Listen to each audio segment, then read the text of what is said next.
Abrimos espaço para ouvir esse personagem relevante desse processo, ex-prefeito de Araraquara, ex-ministro Edinho Silva, que também já presidiu o partido, vale a lembrança, entre 2009 e 2013.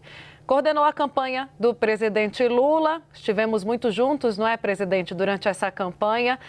E está aí agora despontando como favorito para voltar à cadeira de presidente do PT. Na segunda-feira, a CNB, que é a Construindo um Novo Brasil, sacramentou o apoio à sua candidatura para o comando do PT, dando fim a essa disputa na maior força do partido. A estimativa é que o senhor ultrapasse os 50% de votos, garantindo, portanto, vitória no primeiro turno. Bom, essa é também a sua estimativa? Neste momento, prefeito, ainda prefeito, não posso chamar de presidente, mas está todo mundo já, se referindo a Edinho Silva dessa forma, porque ele agora é o candidato favorito.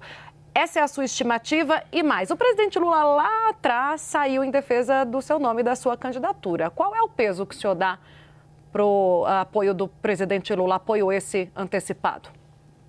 Olha, primeiro, muito obrigado, Tainá, e também minha saudação ao Pedro, pela oportunidade de estar aqui com vocês, conversando sobre o Partido dos Trabalhadores, sobre a vida interna do PT, mas evidente pela importância que o PT tem na política brasileira, até porque é o partido do presidente Lula, esses temas também acabam tendo relevância e tendo significado para a sociedade.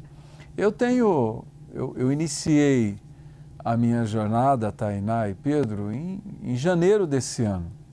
Comecei a viajar os estados, debatendo os desafios do PT, falando da importância do partido se reorganizar, se reestruturar, para esse momento da conjuntura que nós estamos enfrentando e vamos enfrentar. Certamente, o centro da nossa tática no próximo período é reeleger o presidente Lula, para que a gente possa dar continuidade a todas as mudanças que o presidente Lula tem provocado, e é importante nós relembrarmos, o presidente Lula ganhou as eleições em 22, assumiu em 23, com o governo brasileiro totalmente desorganizado, desestruturado, o país carregando 375 bilhões em gastos, boa parte desses gastos, inclusive, num processo de interferência na disputa eleitoral de 22, o presidente Lula começou a reorganizar o governo, reorganizar as políticas públicas, recuperar políticas públicas importantes na vida do povo brasileiro, como Minha Casa Minha Vida, como o PAC, reorganizar o Bolsa Família para que tenha porta de entrada, para que tenha porta de saída, lançou o pé de meia, o crédito ao trabalhador, agora mandou para o Congresso a isenção do imposto de renda até R$5.000, que também vai beneficiar a população até 7 mil, e outras iniciativas que nós teremos pela frente. Então, claro que manter o Brasil nesse caminho é muito importante e nós vamos dialogar eleitoralmente com o povo brasileiro em 26. Mas claro que os desafios do PT também não são só esses, Nós somos de um partido que enfrente o debate da transição energética, porque nós estamos vendo lideranças mundiais como o Trump dizendo que os americanos, ou o modelo de produção dos Estados Unidos, vai continuar produzindo riqueza, destruindo a natureza, ignorando a urgência climática. Nós não, nós temos que dizer que existe sim urgência climática, que nós queremos produzir riqueza, porque é importante, porque tem muita pobreza a se combater, mas respeitando o meio ambiente, valorizando a sustentabilidade. O PT tem que enfrentar o debate da segurança pública, porque esse debate ainda é importante para a sociedade brasileira. O PT tem que fortalecer as suas bandeiras históricas, como a participação popular, a democracia direta, a universalização da educação integral, a primeira infância. Então, eu penso que esse rito que eu construí a partir de janeiro foi debatendo não só com a militância do PT, mas com todos os nossos filiados, esses desafios. E pretendo continuar fazendo isso daqui para frente, já que a semana passada eu formalizei a minha candidatura, o que era pré-candidatura passa a ser candidatura, E agradeço muito, Tainá, todos os apoios que eu tenho recebido, todos, de todas as lideranças do PT, são apoios importantes, não só da corrente majoritária, a CNB, que nós unificamos, mas de todas as correntes que têm me apoiado nesse processo. Tá vendo, né, candidato? O tanto de gente que tem aqui para perguntar. Eu vou pedir objetividade nas perguntas dos nossos analistas e nas respostas do nosso entrevistado, para dar tempo de ser democrático nos nossos bastidores. Pedro Venceslau, contigo. Boa tarde, prefeito. A pergunta é bem objetiva. No acordo para que o Washington Quaquá o apoiasse, abrisse mão da candidatura, ficou combinado que o PT vai apoiar a demanda dele de indicar Diego Zeidan, secretário de Habitação e filho dele, como candidato a vice de Eduardo Paes numa eventual disputa para governador em 2026? Não, nós não fizemos nenhum acordo envolvendo cargos, né? O que nos unificou, inclusive, agradeço muito o gesto do Quaquá em retirar a candidatura dele e me apoiar. O que nos unificou foi a necessidade de nós termos um PT forte, portanto um PT unificado, para que a gente enfrente a conjuntura que está vindo por aí. Não só a conjuntura desse momento, mas, como eu disse, o maior dos nossos desafios, que é a reeleição do presidente Lula. Então, nenhum acordo envolvendo nome, envolvendo cargo, foi colocado sobre a mesa. E sim, a necessidade de nós unificarmos o PT. E para o PT estar unificado, é fundamental que se unifique o campo majoritário, que é a corrente construindo o Novo Brasil. Juliana Lopes. Prefeito, boa tarde para o senhor. O senhor fala da unificação da corrente majoritária, que é muito importante. Eu vou lembrar só uma fala aqui do opositor ao senhor, Rui Falcão, que pretende seguir com essa candidatura, quando ele colocou uma carta ali para defender essa candidatura em março. Ele afirma o seguinte: o partido não pode ser reduzido a um braço institucional do governo de frente ampla. Como convencer essa ala do partido que a conversa com o Centrão não vai mudar o PT no que diz respeito à ideologia do partido? Qual será a conversa com o senhor daqui para frente com esses integrantes petistas? Olha, o Rui é meu amigo pessoal, ele sabe disso, sabe do carinho e do respeito que eu tenho por ele e respeito muito a candidatura dele. Mas o Rui também é um dos maiores quadros do nosso partido. O Rui esteve comigo, nós trabalhamos juntos na coordenação da campanha do presidente Lula em 22 e o Rui sabe que, primeiro, nós temos que valorizar, né, as nossas bandeiras, as nossas propostas, valorizar os nossos aliados, mas foi muito importante em 22 o movimento que se criou no segundo turno, né, de formação de um amplo campo democrático que apoiou o presidente Lula e criou as condições de vitória do presidente Lula. E a vitória do presidente Lula em 22 tem muito significado. Primeiro, nós impedimos a ascensão de uma força política inspirada no fascismo e que depois se tornou público, havia construído um golpe de Estado, ou seja, nós tivemos uma tentativa de golpe no Brasil, mas o que foi construído efetivamente foi um projeto de golpe inclusive tentando movimentar uma parte dos militares. Então, a vitória do presidente Lula significou, né, além dessa retomada de um projeto de país, significou a vitória da democracia, a derrota do fascismo, e eu penso que o PT tem que continuar, né, valorizando as suas bandeiras, valorizando as suas propostas, priorizando o diálogo com seus aliados, mas o PT, para que a gente possa derrotar o fascismo no Brasil, ou essa expressão política inspirada no fascismo, nós vamos ter que, evidentemente, confrontar o campo democrático contra o campo autoritário. Larissa Rodrigues. Ministro, olhando para frente, caso venha confirmar o nome do senhor como é esperado, o senhor assumiria um PT num ano muito importante, num momento muito importante.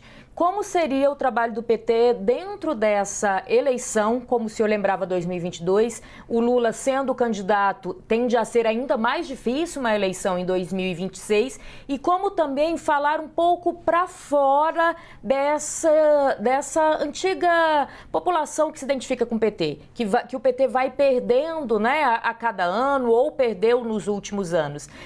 Como conseguir furar um pouco a bolha para que o PT consiga eleger mais governadores, mais deputados do que na eleição passada, por exemplo? Olha, eu penso que de fato é um momento difícil de mudança das direções partidárias, é um momento muito delicado, mas eu penso que nós temos que ter clareza, primeiro, dos desafios, segundo, ter capacidade de ação. A prioridade é construir a política de alianças de reeleição do presidente Lula. Essa é a prioridade número 0. É nós olharmos os estados e construirmos alianças nos estados, ou seja, sem uma política nacional de aliança, mas considerando, né, as especificidades de cada estado, evidente, né, que a nossa missão fica mais difícil. E, claro, nós temos que dialogar, né, com essa nova classe trabalhadora que se forma no Brasil a partir da transição do século XX para o século XXI, com a adoção das novas tecnologias, com a adoção da robótica. Hoje nós geramos riqueza por meio das redes sociais, nós estamos vendo a implantação, né, da inteligência artificial na organização da produção, então muitas profissões estão deixando de existir, outras profissões estão surgindo, muitas profissões na área dos serviços, muitos trabalhadores das periferias hoje, né, se caracterizam como novas profissões e muitas vezes eu sou criticado porque dizem que eu estou com um sentimento nostálgico. Às vezes eu acho que a nostalgia ela é positiva, mas o PT tem que voltar a fazer trabalho de base, o PT tem que voltar a fazer organização de base, porque só assim nós estaremos dialogando com essa nova realidade social e econômica que se forma principalmente nas periferias do Brasil. E claro, a gente só consegue conversar se nós temos presença. Então nós temos que ter presença junto a essa nova classe trabalhadora, nós temos que ter presença junto às comunidades evangélicas, nós temos que dialogar com a realidade do povo brasileiro. Por isso que eu defendo tanto a organização de base, que o PT volte a priorizar enquanto partido a organização de base como instrumento de enfrentamento a essa nova realidade que se caracteriza no país. Candidato, qual é o grau de preocupação que o senhor tem quando enxerga a formação dessas alianças de direita? A exemplo dessa mega federação, do União Brasil com progressistas, tem o MDB conversando com republicanos, são partidos, curiosamente, da base, que quando convém se dizem independentes ou até oposição, que é o caso do PP, que tem espaço na esplanada dos ministérios, mas tem a rejeição sumária do presidente Ciro Nogueira. Qual é o nível de preocupação hoje do PP com a formação dessas alianças de direita e se o senhor enxerga alguma ameaça, algum risco desses partidos não estarem no palanque do presidente Lula em 2026? Tainá, o Brasil vive, e nós temos que, eu não vou aqui até pelo tempo me alongar, mas nós temos que voltar um pouco no último período histórico. O Brasil vive uma transformação real na organização do nosso sistema político. Primeiro, o Brasil não é mais presidencialista. Quando você tem o Congresso Nacional executando 52 bilhões de reais em emendas, você pode caracterizar como semipresidencialismo, semiparlamentarismo, menos presidencialismo. Então, se nós não somos, do ponto de vista da concepção originária, né, que se estabeleceu na nossa Constituição Federal, um regime presidencialista, nós adotamos, né, e até um conceito que se criou, que é o presidencialismo de coalizão, nós adotamos o conceito da coalizão, que é um conceito do parlamentarismo, para formarmos maiorias, ou formarmos maioria no Congresso Nacional, né? E evidente que essa descaracterização do instrumental do presidencialismo dificulta a construção de uma maioria parlamentar por meio da concepção dessa coalizão que foi adotada desde o governo Fernando Henrique Cardoso. Então, existe uma mudança profunda no sistema político brasileiro e os partidos estão se adequando. Os partidos, entendendo o empoderamento do parlamento, eles estão se adequando, se juntando em federações. Eu penso, Tainá, que nós temos que fazer um debate sério no Congresso Nacional sobre tudo isso, inclusive sobre uma reforma política eleitoral, inclusive sobre o papel dos partidos, o fortalecimento dos partidos, porque não existe democracia forte sem partido forte. Então esse é um debate que tem que ser feito. Eu não tenho temor desse debate, eu não tenho temor, né, da organização política em função dessas mudanças. O que eu penso é que isso tem que ser tratado de forma prioritária hoje para o Congresso Nacional. Nós fazemos uma reforma que considere as mudanças já ocorridas e aquelas mudanças que têm andamento. Portanto, o regramento jurídico, ele tem que dialogar com todas essas mudanças. Mas, efetivamente, você trata de um tema que será tema prioritário para o Congresso Nacional no próximo período. Perfeito. O Pedro Venceslau faz mais uma antes da gente encerrar. Também o nosso convidado, ele está com o tempo contado, tem reuniões daqui a pouquinho, Pedro. Então, contigo para a gente fechar. Perfeito. Tem uma ala do PT que defende que para o Lula ter um palanque forte aqui em São Paulo, o maior colégio eleitoral do Brasil, seria necessário trazer para cá Geraldo Alckmin, Fernando Haddad e até Marta Suplicy, porque o PT não tem hoje grandes puxadores de voto. Outra opção é apoiar Márcio França. Qual é a solução que o senhor vê aqui em São Paulo, nesse momento que o PT não tem grandes quadros que despontam nas pesquisas de intenção de voto? Olha, Pedro, é o que eu disse agora há pouco. Nós vamos ter que olhar estado por estado. Nós vamos ter que construir alianças considerando a realidade de cada estado. Nós estamos num processo agora de mudança das nossas direções. Em São Paulo, nós também teremos eleições internas. E eu tenho certeza que, passando esse processo de eleição interna, a direção do partido em São Paulo tem que sentar, tem que fazer análise do cenário político em São Paulo e nós temos que construir a melhor tática possível. Evidente, né, que a direção nacional vai dar todo o apoio necessário. Se for preciso, nós vamos participar junto dessas análises e dessas construções. Mas você tem razão, nós precisamos acertar na análise política em São Paulo para que a gente acerte na construção das nossas posições. Eu tenho muita confiança nas lideranças que estão disputando esse processo eleitoral lá em São Paulo e eu tenho certeza que São Paulo sairá com uma direção muito forte para enfrentar esses desafios. Muito obrigada, agradeço às nossas analistas também. Edinho Silva, candidato a presidente nacional do PT, agradeço aqui ao tempo disponibilizado. Uma boa sorte aí na sua disputa e um bom trabalho. Muito obrigado, Tainá, muito obrigado, Pedro, muito obrigado a toda a bancada, né, de qualidade que se formou aqui. Minha gratidão à CNN pelo espaço de eu estar dialogando não só com o eleitorado do PT, mas com a sociedade brasileira. Muito obrigado.